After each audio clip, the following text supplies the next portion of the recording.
Hello and welcome to Page and Screen with John Paul Sarni. I am very, very happy today to have the creator of one of my favorite mystery television series on, the creator of Broadchurch, Chris Chibnall, who has a brand new novel out called Death at the White Hart. He has certainly made a name for himself in television with other shows like Doctor Who, but now he's making his debut novel hitting the streets and hitting the bookshelves already out in the UK. Shortly, it'll be out in the US. So, Chris Chibnall, welcome to the program. Thank you very much. What introduction. I feel very privileged to be here. Thanks. Well, I couldn't quite do the introduction that David Tennant did for you the other day, which was, basically talking about it was a double-edged sword because he was talking about everything that you've done that he's also been very visible in, because you've written quite a lot for him over the years. Yeah, I have. I mean, well, it's hard when you have the phone number of the greatest actor in the country. It's very difficult not to go. Oh, you know what? I'm writing something, and what do you think? Do you want to read it? Do you want to have a go? Yeah, I've been really lucky to work with him on a number of occasions, and he's not only one of the planet's finest actors, but he's also an incredibly wonderful and lovely and generous human being, as evidenced by the fact that he agreed to host and interview me for the London launch of this book in a church in Soho Square, and just did the most amazing job, as did everyone who came and sold it out. And it was quite a night. But I loved him for doing that and for giving up his evening, and yeah, it was wonderful. And it made a change to be interviewed by him, where I have to do the talking, and where normally if I'm launching a TV show or something and he's leading in it, I can normally, as a writer, sort of hide behind him or Jodie or someone like that a bit more. Well, he asked you, and I'll just steal his question, because he said, "What is the elevator pitch for this book?" And for those who might not know, this idea of the elevator pitch, I love it. It's a very Hollywood term, but in our business, in the film and TV business, you have to be able to pitch an idea to someone very fancy in the time it takes to go up in a lift. And so for Death at the White Hart, for the new book, and forgive me, I'm holding up on the YouTube people, this is the galley version. There's an even nicer hardcover edition that is out. But tell us what the story is about for Death at the White Hart. Okay, so we're in West Dorset. It's 2 a.m. on a misty, dark September night on a country road. A man is driving home, and he brakes his car hard in the middle of the road to discover in front of him a dead man's body, tied to a chair with rope, his bottom half in a Hessian sack, and on his head is tied a crown of deer antlers. And it turns out that this is the body of the pub landlord of a nearby village called Fleetcombe. Man's name is Jim Tiernan. The pub is called the White Hart, hence Death at the White Hart. And the case is investigated by Detective Nicola Bridge, who was born and raised in Dorset, has been away for a couple of decades in Liverpool, plying her trade as a detective. She has come back to her hometown after a couple of decades away because she needs to sort out a few issues in her own life. She's come back for a quiet life, and you will be shocked to learn that she does not get a quiet life. She has to investigate the strange murder with many suspects of Jim Tiernan. It's a page-turning, suspect-filled, plot-twisty-turny, Agatha Christie classic village mystery, but set now. So all about people's lives now in the UK, the jobs that they do, the lives they lead, but set within this incredible West Dorset landscape. I think we went to the 21st floor there, right? Right, in the elevator.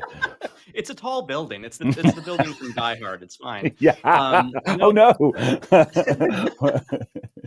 No, I say that because I used to work in that building, and we called it the Die Hard building. Nakatomi Plaza, wasn't it? Nakatomi Plaza, yes, indeed, right on the edge of the Fox lot in LA. Yeah. So we have Nicola and Nicola. Sorry, in Italy it would be Nicola, but yeah, Nicola. I like that. That's going to be good, right?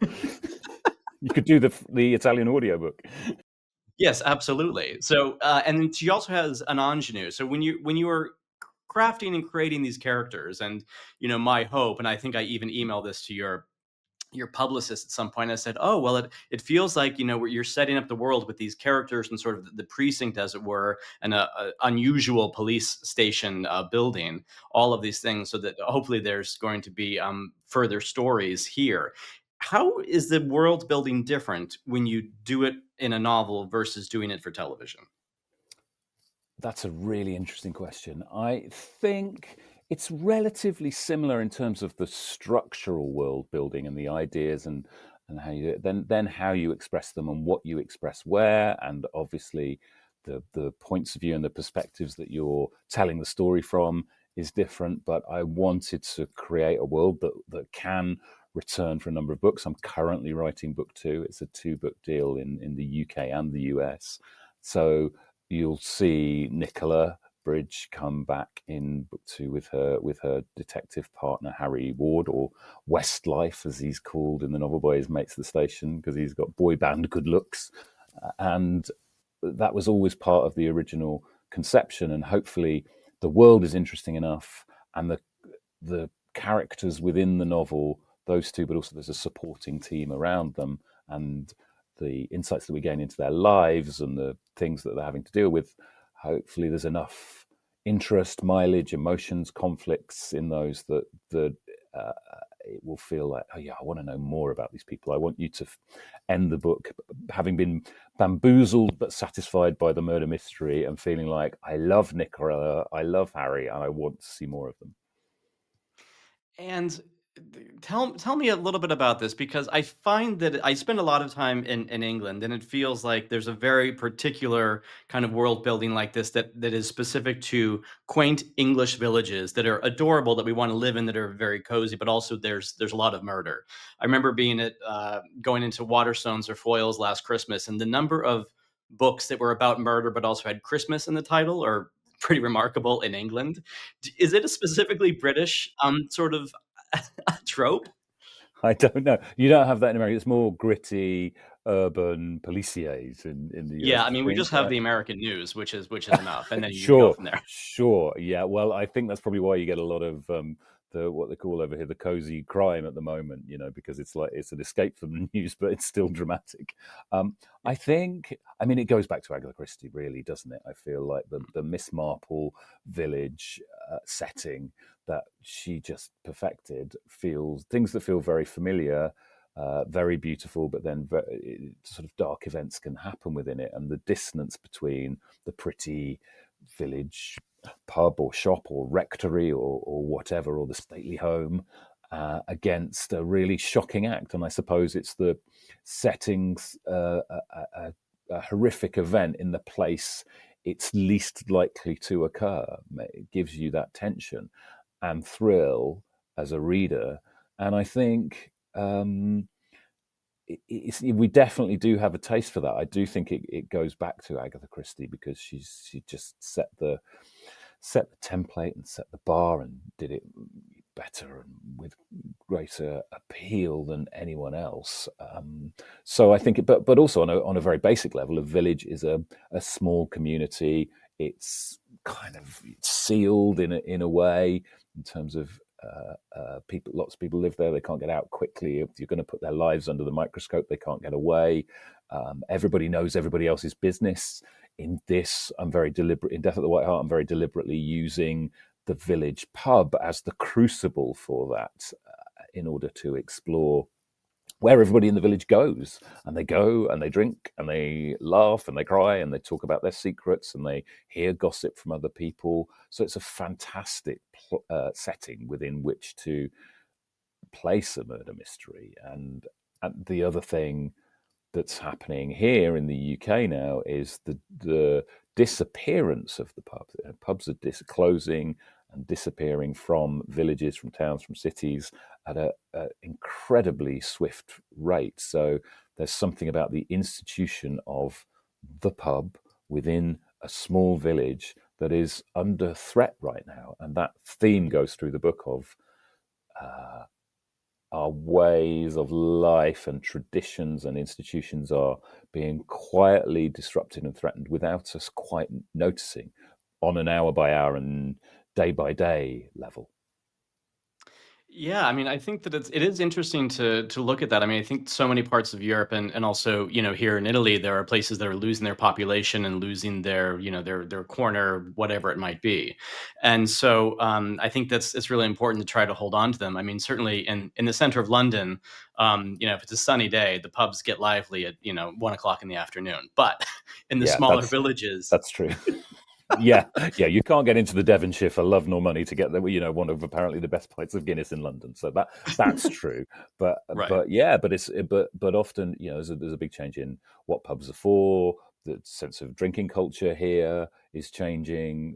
Do pubs do food? Do pubs and in the book it's about sort of a tale of two pubs really. There's the White Hart, which is the classic old school local, a bit more of a drinking pub, and then there's the Fox, which is what we'd call a gastro pub, where you're doing it's more food focused and classy meals and wine and a bit posher decor, and the fact that the village cannot support those two pubs anymore.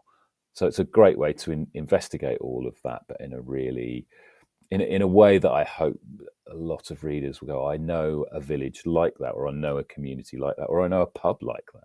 And certainly I know people like that, or I know what pressures my friends and neighbours are under, and they correlate with the pressures that the people are under in the book. Yeah, I mean, it's indicative of the changing world all around us, but it's also very interesting with all of the wonderful characters. And I won't I won't press you on those because there's so many wonderful twists and curves in the story. But I wanted to ask you now that when you finish the book, and normally the reason that I looked at the book early is because I'm sent books early as a film and TV producer, and we look at things, we think about it, and I didn't even think to throw my hat in the ring because I said, "Oh, surely he's been down this road before. It's not his first rodeo. He's got his his coterie of people that he works with."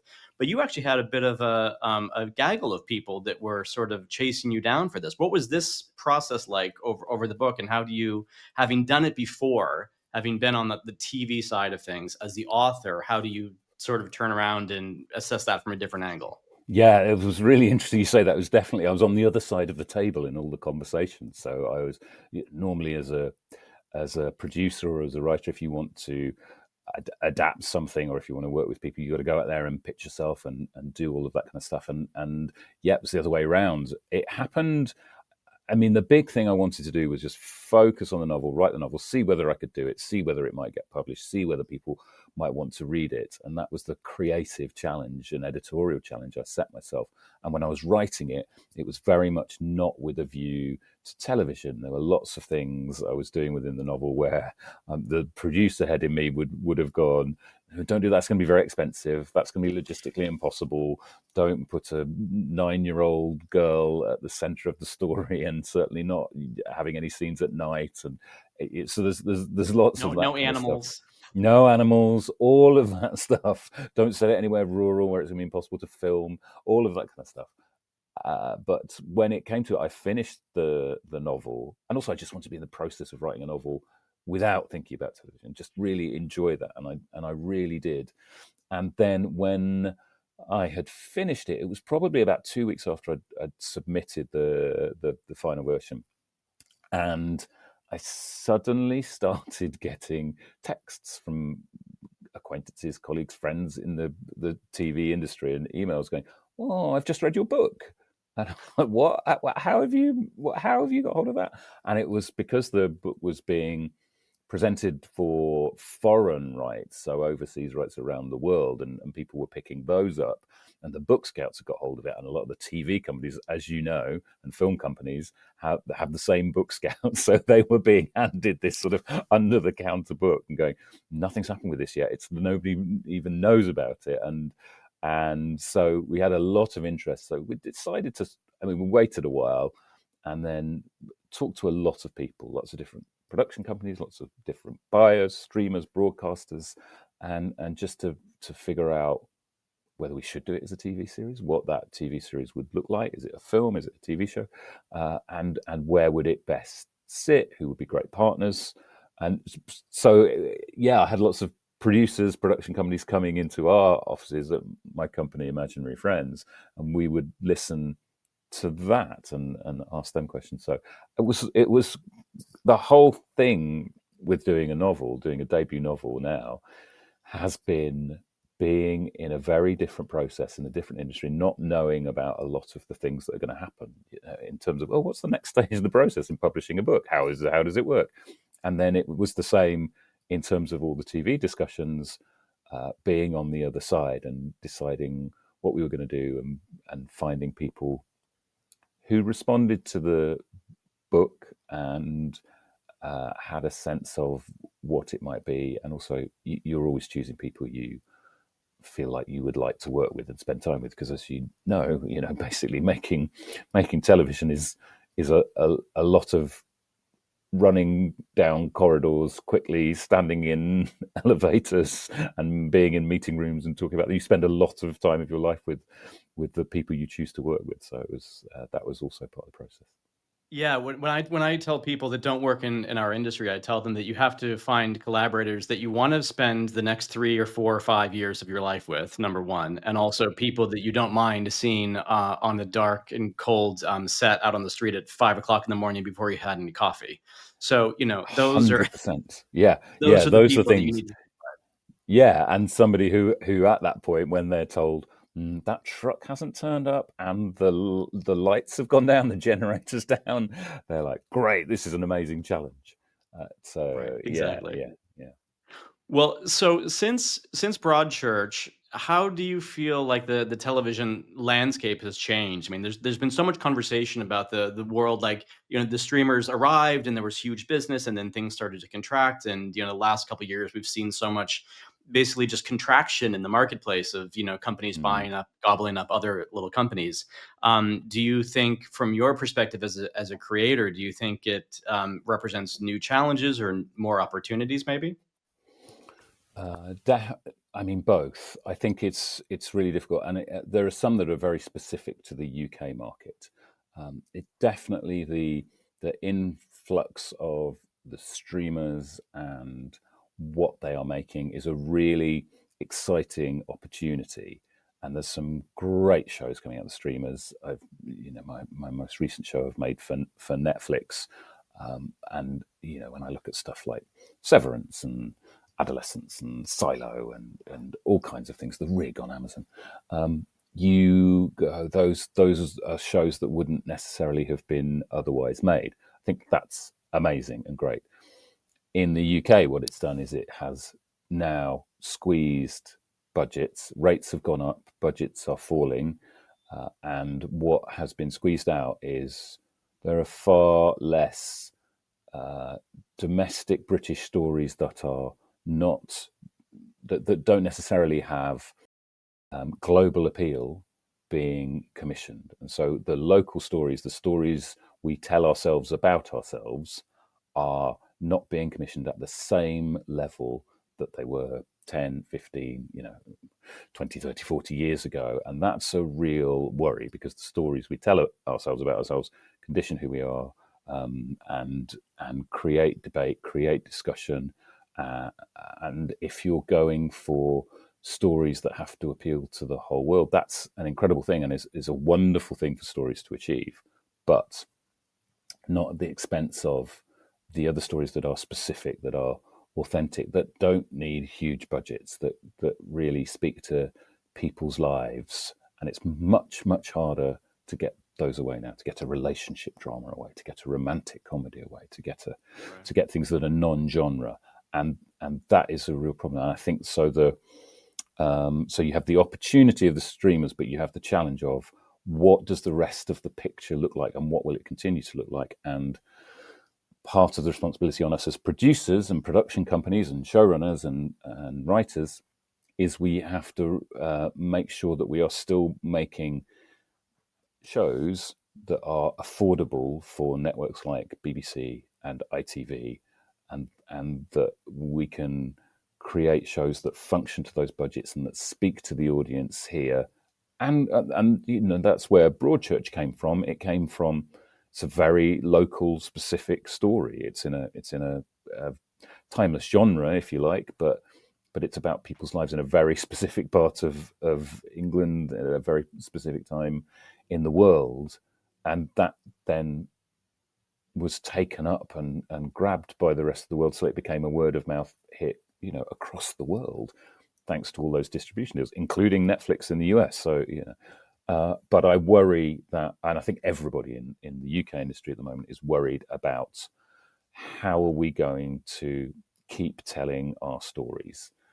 And so part of the reason for deciding to make Death at the White Hart for ITV in this country was we need to show that you can make a show like this at a really high creative level on a really affordable production budget. So I want it to be the flag bearer for just going, we still make these shows. Now, obviously, it's still a crime show, it's still a genre show, but it's important we film it in the southwest of England where it's set. It's important that we use it to show you can still make shows for a good budget, not exorbitant budget, and that will be that's the challenge we're setting ourselves with the show. And then now with this one, I'm sure it won't be long before you get this away with ITV, because you've written the book and you've moved forward in your career. Will you approach it differently in terms of the writing? Will you say, I don't want to have to worry about if the truck didn't show up? Can we have some more some help and insulation? Or how will your role change between Broadchurch, writing something like Broadchurch, and then writing this, or will it not? I don't know. I don't think so. I mean, my Find out main on the job. day. Yeah, exactly. Yeah, ask me in 2 years.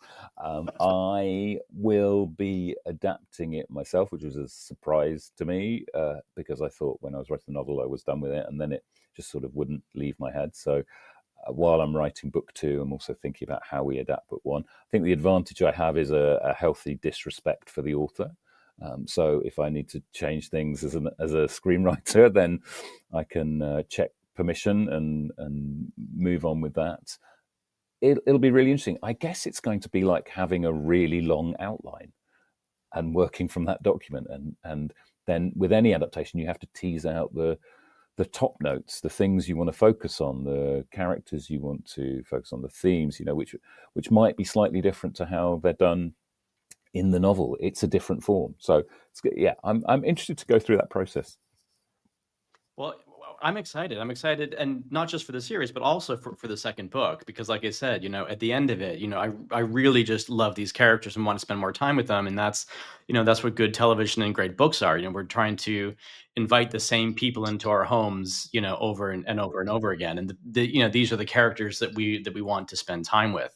And now, as you go around and as you're promoting the book, you may or may not know that I produced a TV series with a colleague of yours, Ragnar Jonasson. Yes, of Which has course. just been announced just as we were talking, that it's going to be coming to the UK on Channel 4. And Congratulations. That's amazing. Oh, I can't yes, wait. thank you. Ragnar and I were just texting before before you popped on my screen. But the two of you are going to be in conversation We at are. a book festival that I've never been to, but it involves glamping. So I'm a little bit anxious about how one does it, because when I was booking accommodation, there's a lot of Oh, yeah. glamping and camping and all sorts Yeah. of things. Don't be afraid of the glamping, be pro glamping. We're going to be talking at the Hay Festival, which is a very prestigious literary festival here. I cannot wait for that panel. It's going to be so exciting. We're going to talk about Agatha Christie, which is the show I've just adapted for Netflix, and novels. And I'm really looking forward to talking about all of that with him. Well, I find that we're working with a lot of mystery writers, because I'm about to do another mystery series. A lot of mystery writers do go really deep. They begin with Agatha Christie, and then they really tear through everything from the cozy crime and then to Richard Osman, like all these different genres. And so that's all. The Instagrams are full of these books. When you are not reading mystery, though, like where do you go? Do you have a genre that you dip into? Is there a novelist that you love to read? Do you read history? What do you like that's aside from this genre? I'm really eclectic. I mean, I absolutely adore David Nichols as a writer. I think he is an Mm. absolute genius, and whenever he has a new book out, I just think He is such a beautiful writer, has such heart and depth and understanding of the human condition that I adore him. I love Emily St. John Mandel. I love Mick Herron. If we're not allowed to say mystery, then I've got to stay away from mentioning like Jane Harper. But I also love one of my delightful places is biographies of the Beatles or members of the Beatles. There's an amazing McCartney multi-volume, day by day series of books which has been coming out, which is really, you could just lose yourself in wonderfully. There's a new book about Lennon and McCartney by Ian Leslie, which I'm really looking forward to reading. So yeah, it's the pile is big, and I think like anyone, you have different books for different moods, I think. And do you, I mean, because people sometimes think that I'm a little bit mad and that I usually read 5 or 6 books at the same time. Do you do that, or do you try to stick to one book and then put it down and move on to the next? I try to. Often I might have one fiction and one non-fiction, and have those, but I try and get through. Otherwise, I worry that, like, if I had 3 mysteries going on at the same time, I'd be confusing who's doing what to whom in which novel and who's got what motive. So it's usually a fiction and a non-fiction. Very good. Well, and when you go shopping for your fiction and your nonfiction, is there a local independent bookshop that you like to send people to when they come to your neck of the woods? Yeah, you should go to the well, and there's a number near me, but that you should go to the bookshop in Bridport. It's literally called the Bookshop. It's an independent bookshop in Bridport, and then our local branch of Waterstones is brilliant. And my son worked there, and it's a lot of our local bookshops are run by incredible people who are so passionate about books and so wonderful in pointing you in the right direction. When I was doing proof drops for Death at White Hart, when I was taking the copies around to advance copies to booksellers, I ended up buying as many like other books. You go, what are you reading at the moment? I'd end up coming out, taking one book in and coming out with 2 or 3 more of like amazing recommendations that I'm now started to work my way through. That's so joyous. Well, that's the great thing about the bookshops, and also it's the great thing about the sort of, the book culture on social media now, is that so many books that didn't, because it's always difficult when, the novelists, especially, debut authors, don't have necessarily the marketing budget or the money to like do big tours and things. And in the United States, especially because it's such a huge country, it's hard to sort of move around, and also there's just so many books coming out every single week, just to break through and get the attention. But I don't think you will have trouble with that. But the book is Death at the White Hart. It is available now in the UK. It is available moments from now in the US. The television 10th of series June, is 10th of June to in the come. US. 10th of June, excellent. Yeah. And I say that because I can't remember exactly when this episode is airing, but it will be it'll be Yeah. somewhere betwixt the two. But Chris Chibnall, thank you so much for coming by the program. I'm going to come see you in Wales, in Hay, and we'll have to do a little photo, and you can sign my book. And I look forward to it. And thank you so much for chatting with me. I appreciate it. My pleasure. I really love this conversation. Thanks so much. Thank you. See you soon.